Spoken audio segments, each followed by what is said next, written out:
नमस्कार. फायनली आपण पाहतोय आता अंजली राजेशिर्केंच्या घरात अर्णव ईश्वरी समोर जोरदार आवाज चढवत असते. ईश्वरी म्हणत असते, अंजली ताई काय चाललंय तुमचं? का असं वागताय तुम्ही? अहो थोडं तरी समजून घ्या. तुम्ही जे काही बोलताय ना ते चुकीचं बोलताय. त्यावर अंजली म्हणत असते, ईश्वरी मी तुझ्याशी बोलत नाहीये, तर मी माझ्या भावाशी बोलते. तू मध्ये नाही बोललीस तर मला आवडेल. हे वाक्य ऐकल्यावर मात्र आता ईश्वरी गप्प बसते आणि अशातच आता अंजली अर्णवला म्हणत असते, चिंटू तुला माझ्या प्रश्नाचं उत्तर द्यायचं आहे की नाही फक्त इतकं सांग. त्यावर मात्र अर्णव म्हणत असतो, ताई तू जे काही बोलतेस ते खरंच तुला योग्य वाटतंय का? हे वाक्य ऐकल्यावर मात्र आता अंजली म्हणत असते, का का योग्य वाटणार नाही? मला या घरामध्ये माझ्या नवऱ्याचा मान सर्वात मोठा वाटतो, त्यात गैर काय आहे?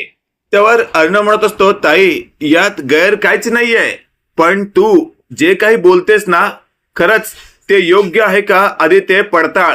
त्यावर मात्र आता अंजली म्हणत असते, चिंटू आज काय ते क्लिअर होऊन जाऊ दे.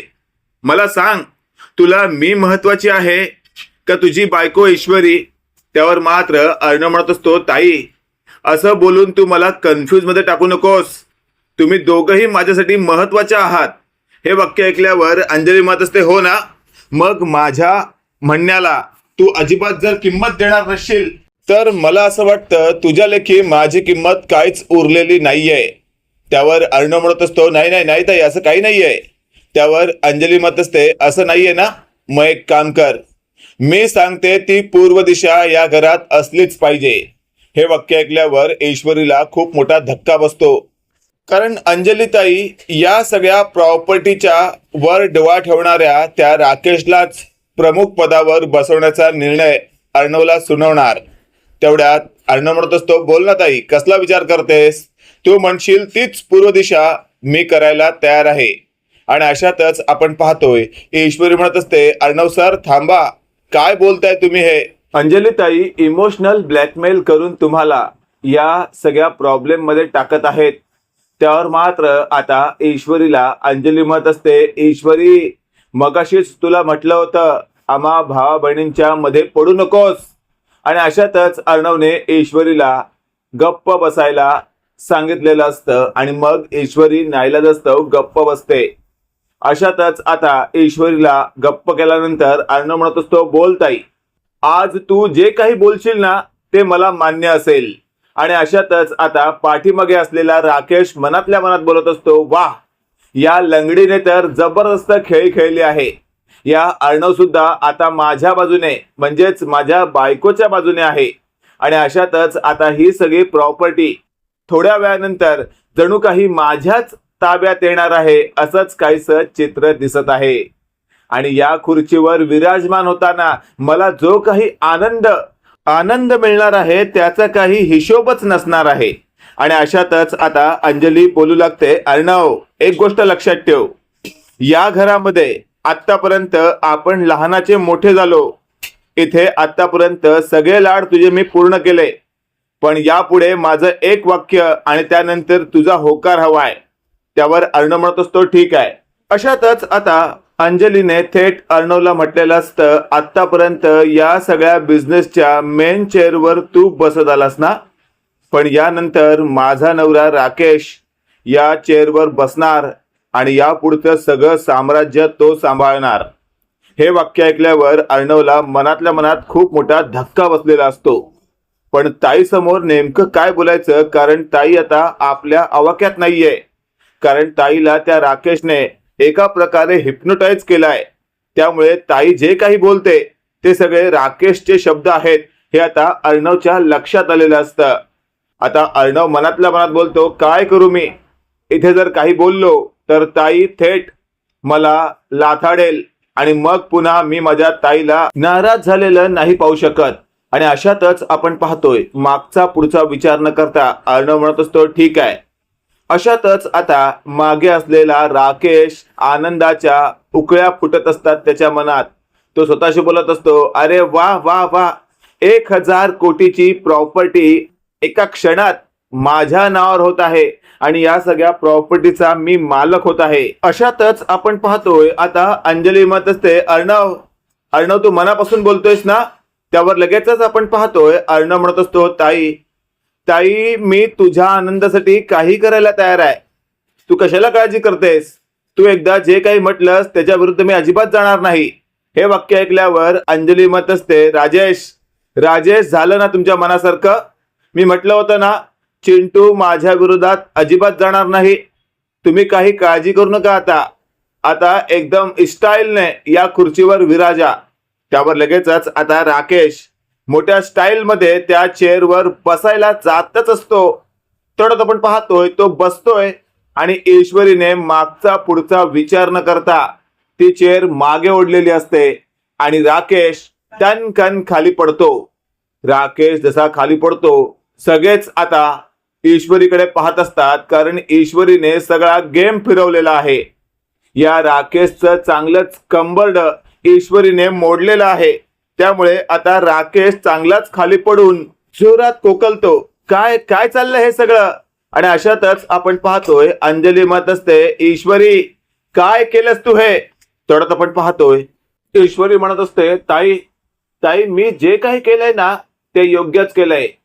तुम्हाला असं वाटतं हा माणूस या सगळ्या प्रॉपर्टी या बिझनेसच्या चेअरवर बसायच्या लायकीचा आहे का? पण तुम्हाला या माणसाबद्दल काही सत्य माहित नाहीये, म्हणूनच तुम्ही या माणसाची साथ देताय. ज्या क्षणाला तुम्हाला या माणसाबद्दलचं ते काळं सत्य कळेल ना, त्यावेळेला मी ज्या पद्धतीने या माणसाला खाली पाडलंय ना ते काहीच नाही. तुम्ही थेट 4थ्या 5व्या माळ्यावरून याला खाली फेकून द्याल. हे वाक्य ऐकल्यावर मात्र आता अंजली म्हणत असते, ईश्वरी काय बोलतेस तू? तुला तरी कळतंय का? त्यावर मात्र ईश्वरी म्हणत असते, हो ताई, आणि आज मी तुम्हाला त्याचे पुरावे सुद्धा दाखवणार आहे आणि हातात देणार सुद्धा आहे. इकडे आपण पाहतोय अर्णव मनातल्या मनात म्हणत असतो, वाह वाह मी सिंदूर, खरंच तू माझी बायको शोभतेस. माझ्या बहिणीने मला इमोशनल करून थेट सगळं साम्राज्य या नालायकाच्या घशात घालण्याचा जो काट रचला होता तो तू उधळून लावलास. आणि मला खरंच तुझा अभिमान वाटतो की आज तू जे काही हिंमत दाखवलीस याला खाली पाडण्याची आणि याला थेट कंबरड मोडेपर्यंत लागलं, हे मला खूप बरं वाटतंय. तेवढ्यात आपण पाहतोय कमरेवर हात ठेवत राकेश उठतो आणि म्हणत असतो, अंजली या ईश्वरीवर विश्वास ठेवू नको. ही एक नंबरची नालायक आहे. मी हिला लाथाडलं म्हणून ही माझा अशा प्रकारे बदला घेत आहे. त्यावर लगेचच आता ईश्वरी म्हणत असते, नालायका स्वतःच थोबाड तरी आरशात पाहिलेस का? खरंच तुझ्याकडे बघून कोणाला तरी असं वाटेल का की आपण तुझ्यासारख्या माणसाशी मैत्री करावी? जेव्हा तुझं सत्य समोरच्याला कळतं ना त्यावेळेला समोरचा व्यक्ती तुला लाथाडतो नाही, तर मी आज ज्याप्रमाणे तुला खाली पाडलं त्याप्रमाणे खाली आपटतो. हे वाक्य ऐकल्यावर मात्र अंजली म्हणत असते, ईश्वरी फक्त तोंडाच्या वाफा दौडू नकोस. जे काही तुझ्या मनात आहे ना पुराव्यांबद्दल ते पुरावे समोर आण, तरच मी तुझ्या बोलण्यावर विश्वास ठेवेन, नाहीतर तुला फाट्यावर मारेन. हे वाक्य ऐकल्यावर मात्र ईश्वरी म्हणत असते, ठीक आहे ताई, ती वेळ आता जवळ आलीच आहे की मला आता पुरावे दाखवावेच लागतील. आणि अशातच आपण पाहतोय अंजलीने आता लगेचच ईश्वरीला म्हटलेलं असतं, तू असं म्हणशील की आत्ता आणते पुरावे नंतर आणते पुरावे, तर असं नाही चालणार. आत्ताच्या आत्ता पुरावे घेऊन ये. हे वाक्य ऐकल्यावर आता नेमके पुरावे आणायचे हे ईश्वरीने ठरवलेलं असतं आणि शेवटी ईश्वरी थेट आपल्या लॉकर मध्ये ठेवलेल्या पुराव्यांना समोर आणते. त्यावर लगेचच आता राकेश ईश्वरीच्या हातात असलेले पुरावे बघतो आणि लगेचच म्हणत असतो, ए ईश्वरी काय चाललंय तुझं? हे असले खोटे पुरावे जर तू समोर सादर करशील तर तुला काय वाटतंय माझी बायको त्यावर विश्वास ठेवेल? त्यावर ईश्वरी म्हणत असते, खोटे आहेत ना, मग तुम्ही कशाला काळजी करताय? जर ते खोटे असतील तर अंजली ताईंना समजेल ना, आणि जर खरे निघाले तर मात्र तुमच्या चेहऱ्यावरचा रंगच उडणार आहे. हे वाक्य ऐकल्यावर अंजली म्हणत असते, ईश्वरी आण इकडे. आणि लगेचच अंजलीने ईश्वरीच्या हातातून ते पुरावे स्वतःकडे घेत पाहिलेले असतात आणि अंजली एकदम शॉक होते. अंजलीच्या चेहऱ्यावरचे रिॲक्शन पाहून राकेशलाही कळतं की या पुराव्यांमध्ये असं काहीतरी आहे की अंजलीला धक्का बसला आहे आणि अंजली आता आपली वाट लावणार आहे. अशातच आता अंजली म्हणत असते, राकेश काय आहे हे सगळं. त्यावर मात्र आता राकेश म्हणत असतो, अंजली काय पाहतेस तू हे तर मला कळत नाहीये, पण या ईश्वरीने नक्कीच काहीतरी गडबड केली आहे. हे वाक्य ऐकल्यावर आता काय बोलावं हेच अंजलीला कळत नसतं. आणि अशातच अंजलीने ते पुरावे राकेशच्या हातात फेकलेले असतात. राकेश ते पुरावे बघतो तर त्या पुराव्यांमध्ये एक फोटो असा असतो ज्यात राकेशने एका मुलीला मिठी मारली आहे आणि ते दोघंही खूप खुश दिसत आहेत. आता अशातच राकेश मनातल्या मनात बोलतो, याबद्दल आता मी या अंजलीला काय सांगू. आणि अशातच आपण पाहतोय ईश्वरी म्हणत असते, बोला ना, आता का तोंड गप्प झालं तुमचं. आणि अशातच राकेश म्हणत असतो, बोलतो ना, मी काय बोलणार नाही असं आहे का.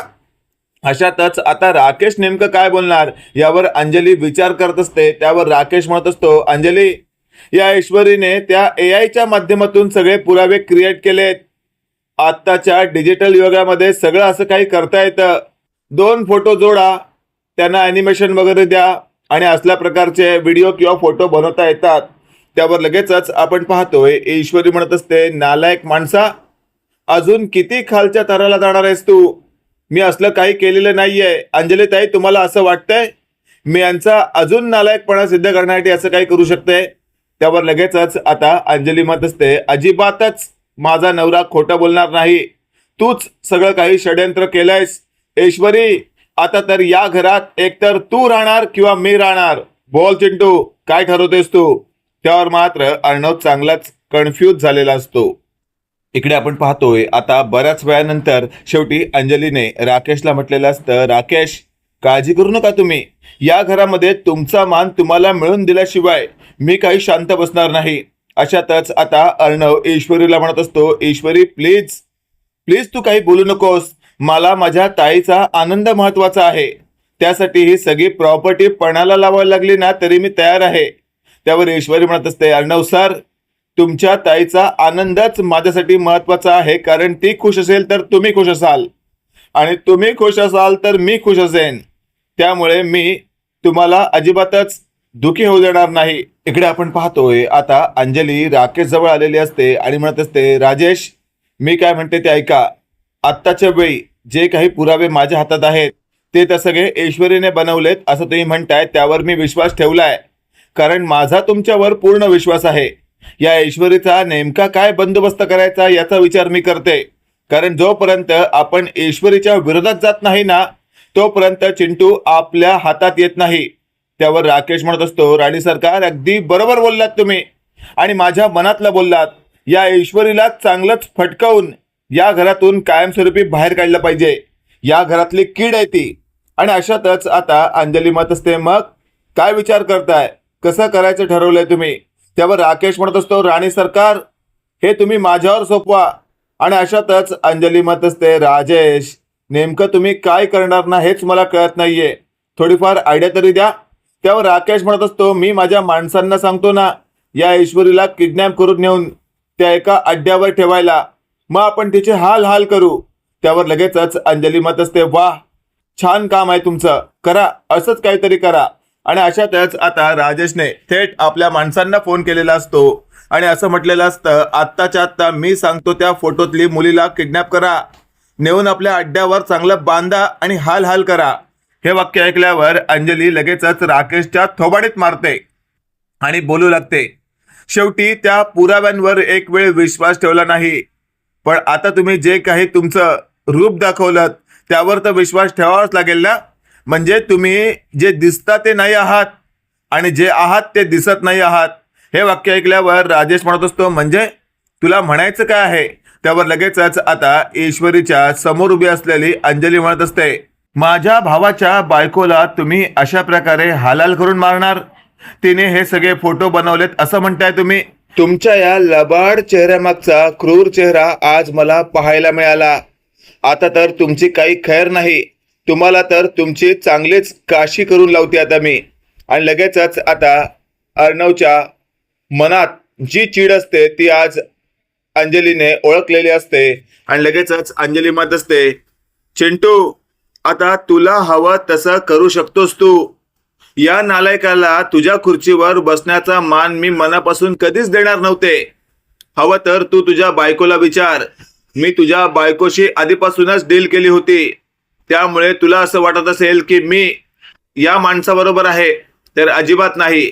त्यावर ईश्वरी म्हणत असते, अर्णव सर, ताई बरोबर बोलतायत. ताईंनी मला आधीच सगळं सांगितलं होतं की आपण असा सगळा प्लॅन करूया, म्हणजे या नालायकाचा खरा चेहरा समोर येईल. आणि शेवटी तसंच झालंय. अशातच आता अर्णव म्हणत असतो, ताई असं असेल ना तर आत्ता मी जाम खुश आहे, बोल मी काय करू. त्यावर अंजली म्हणत असते, अरे काय करू काय काय करू, घे दांडका, दे फटके, काढ त्याला बाहेर. त्यावर ईश्वरी म्हणत असते, नाही सर, घ्या दांडका, द्या फटके, पण बाहेर काढू नका. तर चांगलंच कुदवून काढा, तुडवून काढा. अशा पद्धतीने त्याला तुडवा ना की तो बसू शकला नाही पाहिजे, उभा राहू शकला नाही पाहिजे, लोळू शकला नाही पाहिजे. त्याला प्रत्येक क्षणाला या केलेल्या चुकांची जाणीव झाली पाहिजे. आणि अशातच आता शेवटी राकेश हात जोडतो. तो म्हणत असतो, प्लीज प्लीज मला सोडा, मी चुकलो, मी यापुढे असल्या प्रकारची चूक पुन्हा करणार नाही. त्यावर लगेचच आपण पाहतोय मागचा पुढचा विचार न करता अर्णवने आता आपल्या कमरेतील बेल्ट काढलेला असतो आणि त्या बेल्टने राकेशच्या सर्व अंगावर दनादन फटके द्यायला सुरुवात केलेली असते. राकेशला अर्णव असा म्हणत असतो, तुला माझी चेअर हवी आहे काय, माझ्या चेअरवर बसणार तू. आणि अशातच अर्णवच्या हातात असलेला बेल्ट दनादन राकेशच्या कमरेवर लागत असतो. राकेश चांगला लोळपळ होत असतो. अशातच आता शेवटी अंजली म्हणत असते, मार चिंटू मार, याला असं मार ना की याला कळलं पाहिजे की याने काय काय केलंय. मित्रांनो, काय वाटतं तुम्हाला, खरंच येत्या काळामध्ये या राकेशने ज्या काही चुका केल्या आहेत त्याचं प्रायश्चित्त त्याला करणं गरजेचं आहे का? बाकी तुम्हाला आजचा भाग कसा वाटला कमेंट करून नक्की कळवा. आणि असेच नवनवीन अपडेट पाहण्यासाठी व्हिडिओला लाईक आणि चॅनलला नक्की सबस्क्राईब करा. धन्यवाद.